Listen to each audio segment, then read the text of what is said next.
Crime scene নষ্ট করার চেষ্টা হয়েছে আদালতে সলিসিটর জেনারেলের এমনই বক্তব্য সূত্রে যে খবর এই একই বিষয়ে উল্লেখ করা হয়েছে সিবিআই এর রিপোর্টেও এমনটাই কিন্তু এখনো পর্যন্ত জানা যাচ্ছে। সুপ্রিম কোর্টে আজকে যে শুনানি চলছে সেই শুনানির দিকে সব পক্ষের নজর রয়েছে। একদিকে আরজি করে জুনিয়র চিকিৎসকেরা এবং পুরো চিকিৎসকদের যে ফেটার্নিটি তারা যেমন নজর রাখছে, সেই সঙ্গে রাজ্য এবং অবশ্যই কিন্তু আরজি করে এই ঘটনায় এখনো পর্যন্ত যারা রাস্তায় বেরিয়েছেন, যারা বলেছেন যে উই ওয়ান্ট জাস্টিস, আজকে সুপ্রিম কোর্টে এই হিয়ারিং এ কি পর্যবেক্ষণ সামনে আসে বিচারপতিদের তার দিকে প্রত্যেকের নজর রয়েছে। কারণ রাজ্যের তরফ থেকে যে কথা বলা হচ্ছে যে প্রত্যেকটা টাইম লাইন ধরে ধরে তারা সবকিছু রেকর্ড করে রেখেছেন এবং ভিডিওগ্রাফি রয়েছে। যখন রাজ্যের তরফ থেকে বলা হচ্ছে তখন আদালতের তরফ থেকে কিন্তু বেশ কিছু জায়গায় গুরুত্বপূর্ণ প্রশ্ন উত্থাপন করা হয়েছে। কখন ময়নাতদন্ত হয়েছে সে বিষয়ে জানতে চাওয়া হয়েছে, তার ব্যাখ্যা রাজ্যের তরফ থেকে দেওয়া হয়েছে। 6:10 থেকে 7:10 পর্যন্ত ময়নাতদন্ত হয়েছে। আদালত বলছে পোস্টমর্টমের আগে দুপুর 1:45 অস্বাভাবিক মৃত্যুর অভিযোগ দায়ের করা হয়েছে। রাজ্য বিশেষ অংশ রিপোর্ট, বিশেষ যে রিপোর্টের অংশ সেটা পড়ে শোনাচ্ছে। এত সময় কেন লাগলো, নথি দিয়ে জানান কেন এত সময় লাগলো, আদালত কিন্তু এই বক্তব্যও দিয়েছে। অর্ণবাংশ নিয়োগী রয়েছেন আমাদের সঙ্গে টেলিফোনে। প্রতিনিধি অর্ণবাংশ, যে বিষয়টা অত্যন্ত গুরুত্বপূর্ণ হয়ে উঠছে যে ক্রাইম সিন নষ্ট করার চেষ্টা হয়েছে আদালতে সলিসিটর জেনারেল, তিনি বলেন।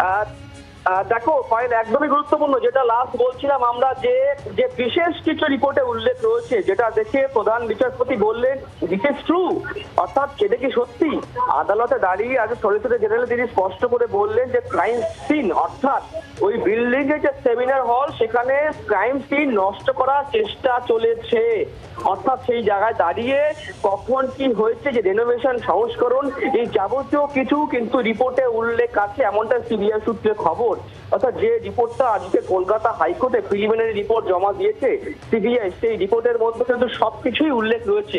বিশেষ করে চাঞ্চল্যকর তথ্য এটা কিন্তু অবশ্যই বলতে হবে যে ক্রাইম সিন নষ্ট করার যে চেষ্টা সেটা কিন্তু সলিসিটর জেনারেল তিনি আজকে আদালতে প্রকাশ্যে আনলেন এবং তার পুঙ্খানুপুঙ্খ বিবরণ যে কখন ঘটনা ঘটে, কখন রিনোভেশনের জন্য দেওয়াল ভাঙা হয়, কি কি বিষয় হয়, সেই সমস্ত কিছুই কিন্তু রিপোর্টে উল্লেখ করা রয়েছে। এটাকে বলা হচ্ছে বিশেষ কিছু, যেটা দেখে আদালত কিন্তু প্রথমে হবে এটা কি সত্যি কিনা। তারপরে সলিসিটর জেনারেল তিনি বলেন যে একদমই তদন্ত করতে গিয়ে আমরা কিন্তু এগুলি পেয়েছি, যেটা কিন্তু আমরা রিপোর্টে উল্লেখ করেছি। এবং দ্বিতীয়ত অন্য পারে যদি যাই তাহলে অবশ্যই বলতে হবে যে আজকে তদন্ত নিয়ে সেটা হচ্ছে রাজ্যে পুঁজি তদন্ত, অর্থাৎ ইউডি কেস করা, বডি দেখা, ইউডি কেস করা, ইনকোয়েস্ট করা এসিজেএম এর সামনে, তারপরে পোস্টমর্টেম হওয়া, পোস্টমর্টেমের পর গিয়ে এফআইআর হওয়া। একজন বিচারপতি তার 30 জীবিত বছরের কর্মজীবনে এরকম ঘটনা কখনো দেখেননি যে একটি পোস্টমর্টেম রিপোর্ট পোস্টমর্টেম হওয়ার পর গিয়ে এফআইআর রেজিস্টার হচ্ছে।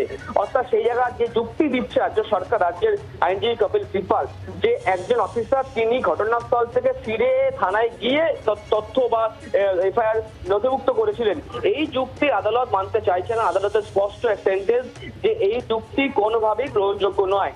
অর্থাৎ সেই জায়গায় দাঁড়িয়ে এফআইআর হওয়া, ইনকোয়েস্ট হওয়া, পোস্টমর্টেম হওয়া, এসিজেএম অর্ডার হাতে আসা, তারপরে এফআইআর হওয়া, অর্থাৎ যুক্তিযুক্ত নয়। যে কারণে একজন অফিসারের মুখ থেকে সমস্ত প্রশ্নের উত্তর জানতে চাইছে আদালত।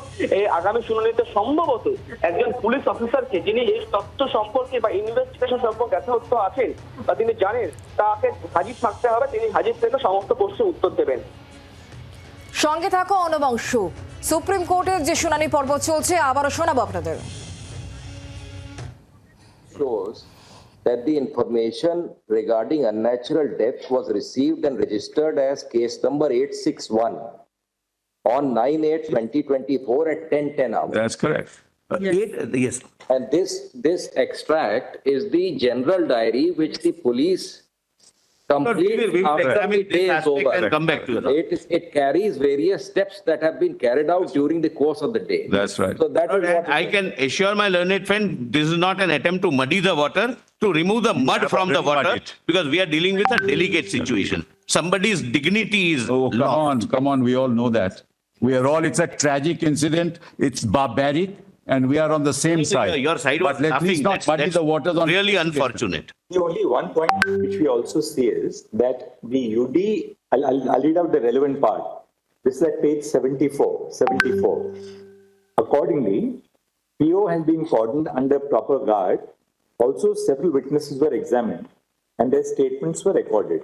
Consulted CCTV footages in and around the vicinity of the PO after post-mortem and inquest, the dead body of the deceased has been handed over to her mother, so-and-so. After return to the police station, under order of officer in charge, so-and-so, and UD case has been registered by Tala PS UD case number 861, dated 9 August 2024. All concerned, including superiors, were informed. After return to the police station, the seized articles were kept in PS Malkhana by Malkhana number 52 in the presence of ASI and constable so-and-so. Now, and officer in charge was informed. So it appears that the initial report of an unnatural death was received and which was recorded in the GD at Correct. as So not 5:40. unnatural death, Once. unconscious body. The doctors are informing the police that there is an unconscious Found body. lying in unconscious state. That is Not a you don't have to be a doctor to That is- know that it's not unconscious body, it's a that is dead at body. 10:10 a.m. Yes. GD 542.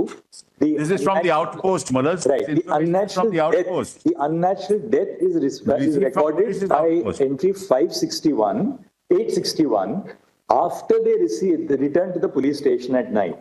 That is how we have And said. 11:30 in the night, the FIR is.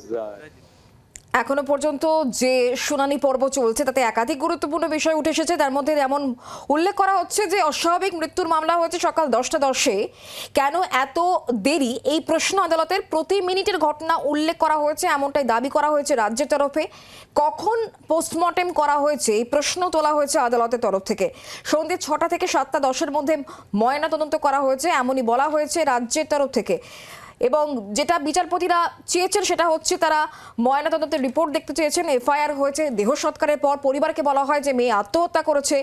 ডাক্তারদের সন্দেহ কিছু আড়াল করা হয়েছে এমনই মন্তব্য করছেন solicitor general. ময়নাতদন্তের রিপোর্ট করা হয় 9 আগস্ট এবং অস্বাভাবিক মৃত্যুর মামলা রুজু করা নিয়েও যে টানাপোড়েন তা নিয়েও কিন্তু খটকা প্রকাশ করেছেন বিচারপতিরা। বাংলার আওয়াজ, বাঙালির আবেগ, জি 24 ঘন্টা।